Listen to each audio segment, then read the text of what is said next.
Hi everyone. So this is an idea. This is an idea, that sounded weird, that I have sort of talked about throughout my channel in different places and all over the place. A lot in my last video too, so I'll link that somewhere on the screen.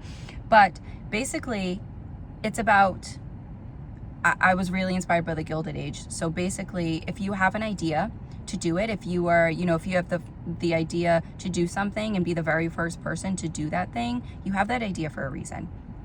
And it was making me think of the Gilded Age. It was making me think of, in Zootopia, Judy Hopps wanted to be the first bunny cop, and her parents were like, no, there's never been one before. And she was like, okay, well, I'll just have to be the first one. Sometimes you have to be the first one to set the tone of what is possible. Sometimes you need to make history, break the mold, and be the first person to do something. And I feel like that can also kind of be a little scary, a little bit daunting. But I think if you have that idea to do that thing, you're meant to take on that that energy and that responsibility in this lifetime, if that is the idea that you have. And it also made me think of like, okay, so the first person who did something, like if it was Thomas Edison, I think he did the light bulb. And if he didn't make that light bulb, like maybe nobody would have, maybe someone else would have made it, but it wouldn't have been the same. And like if Steve Jobs didn't make the iPhone, would we even have a lot of what we have now? And again, like maybe somebody else would have done it, but it wouldn't have been in the way or in such a transformative way that we experience right now. So if there wasn't somebody who did that first thing, it wouldn't have set off a chain reaction to create what we have now and to have actually have made history the way that they did. So if you see something that doesn't exist, and if you see like a problem and you don't really see a solution for that problem, that means that you should be making that solution. And maybe that can be a lot of pressure to think that you are going to be that person who is going to be making history and to be solving this big problem. But also, if you have that idea, you should be taking that undertaking, if that makes sense. And you should be doing that thing. You should be taking on that responsibility.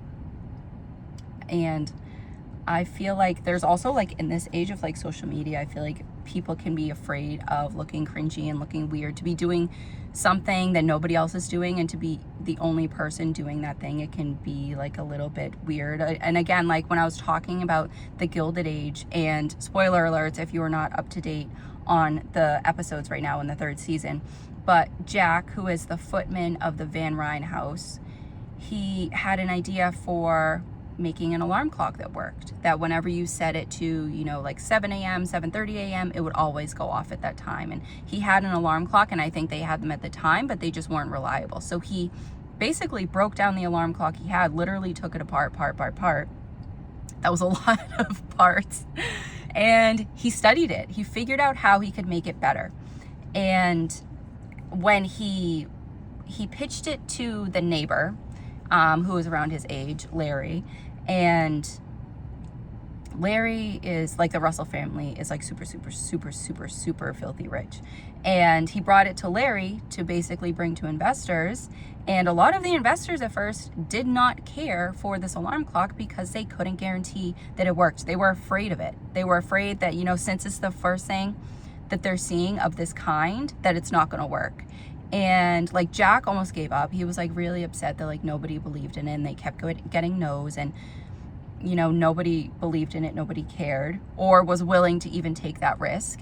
But there were a couple investors who saw the potential in that alarm clock and bought the patent, bought the rights to that alarm clock for $600,000 during the 1800s, which I think when I estimated it, when I looked it up, it's about $19 million in 2025's money, which for each of them, I think they made like 9 million, like in some change. It was about that.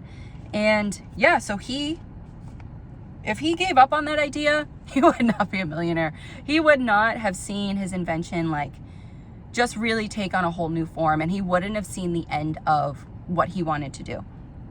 So I think when you are experiencing people saying no to you, things not working out the way you want them to, and you're feeling like giving up, I feel like that is just a sign that you are almost there, that you are almost at that culmination point. You're almost reaching the end of seeing everything that you've created come into fruition.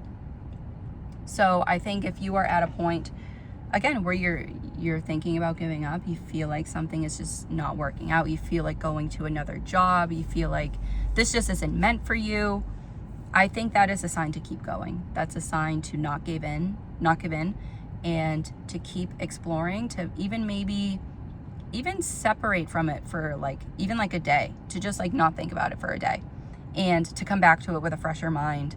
And like I was talking about in the Gilded Age, I think like Jack was down for a little bit, and he was down for like the afternoon, and he was just like sitting in his bed, and Miss Armstrong honestly like came over to him and gave him words of encouragement, which is like not like her character at all. But she was like, I don't remember what she said, but basically don't give up is what she said, that you have this idea and that you shouldn't be giving up now, because you did something that nobody else has done, and you should see it through. So I think if you have an idea and you're the first one to do it, you're the first one to think of that, and maybe there are other people working on it, but you just like don't see it on a grand scale, and you have this idea and you really want to run with it, then run with it. Absolutely do something with it, and see how far it can bring you and how far it can take you. And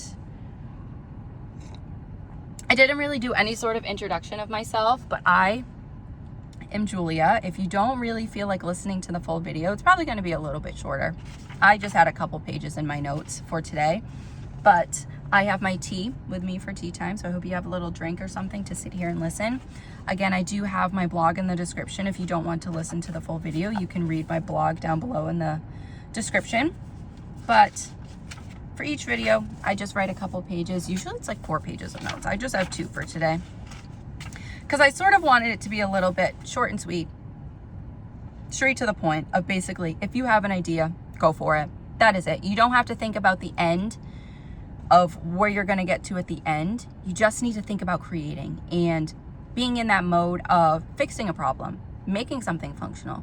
Like if you see something in your head that you don't really see in, the world or any of the products that you've like researched or whatever, then you should be making that product.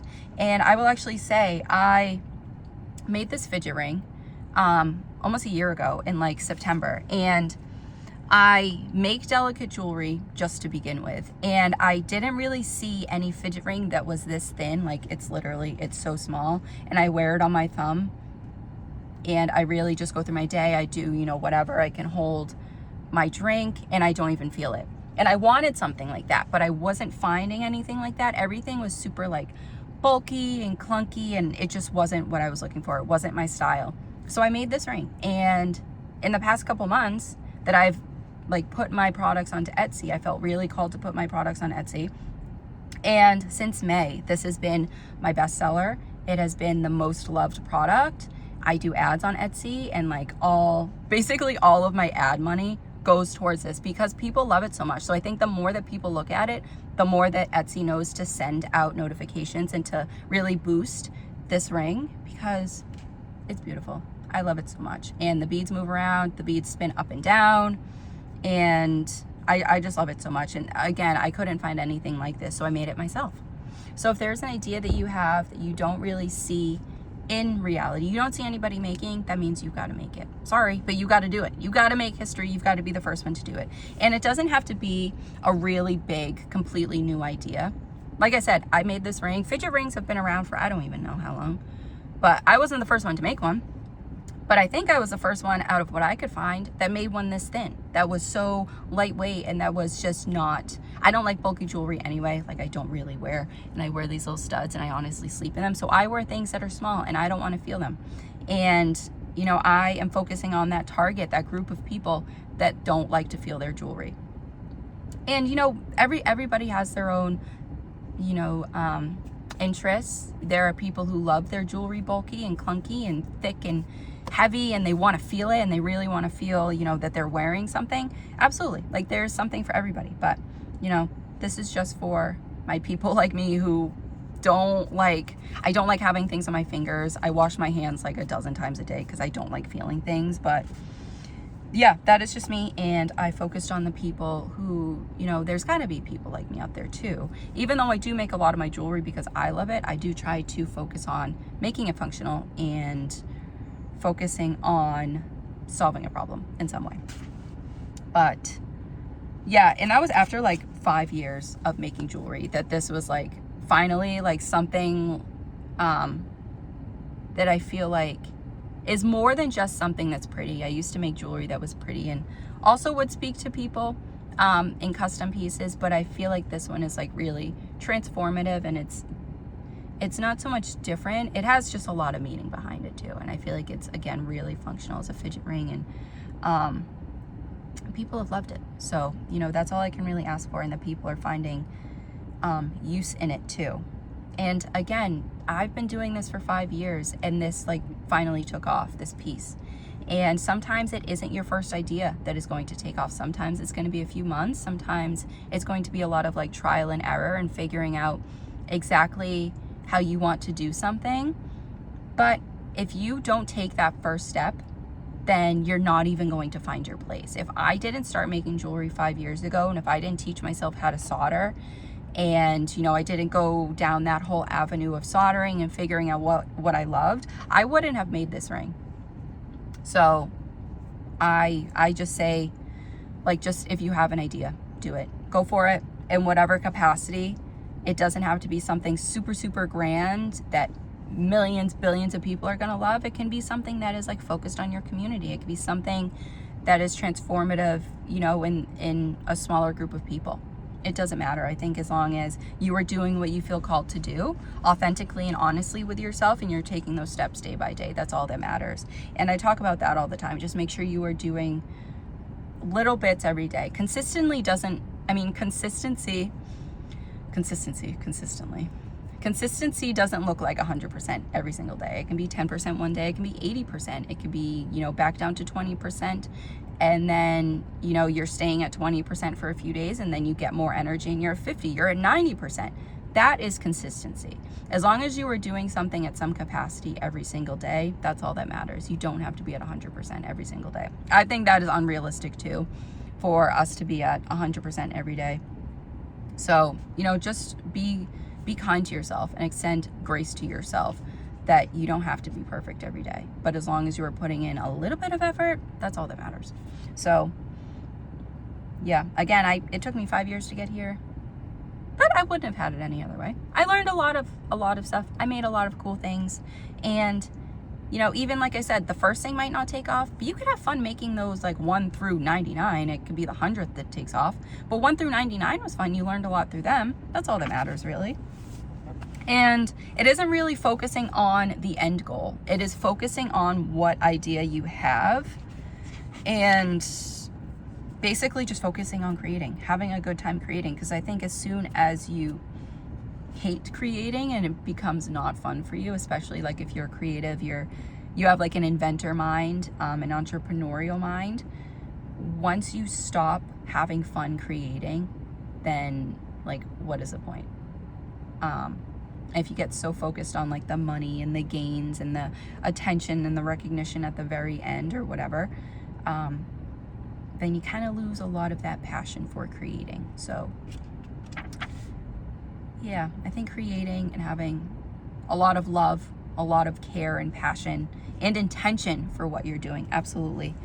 I think intention is super important, but just make sure you're doing what you're called to do.